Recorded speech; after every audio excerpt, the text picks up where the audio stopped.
I just want to get on here real quick and remind you, you do not need all the latest equipment. There's a lot of hype right now with the Canon R5 Mark II coming out, the Canon R1 coming out, the Nikon Z6 III coming out, and an endless list of others. And the temptation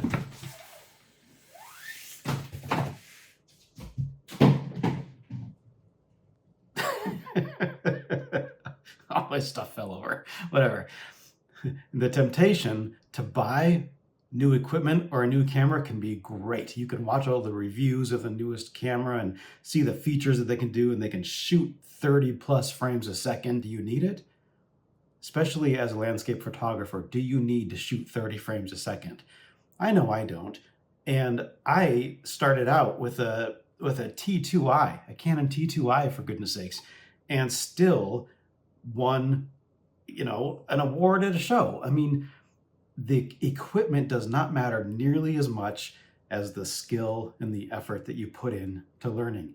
So I would say stick with the camera you have. If you don't have $4,000 to comfortably drop on a new camera body, learn everything you can about the camera you have. Go through every setting, learn how to exploit everything your camera can do.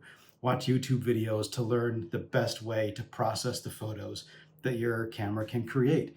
Shoot in RAW if you can. Use your processing software, Lightroom or whatever you use, and get the very most out of every image that you can. You do not need to upgrade. You can create award-winning images with the equipment that you have.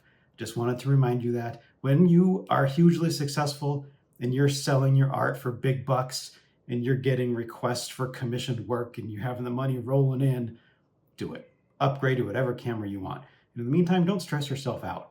Have the equipment that you have, learn it, use it. If you're gonna do an upgrade, you can upgrade your lenses. They say the quality is in the glass, but don't fall in to the trap of needing to upgrade when the newest stuff comes out, because you just don't need to. That's it. Have fun creating, have fun shooting, get out there and create art, and subscribe to the channel. That'd be fun. Okay, see you next time.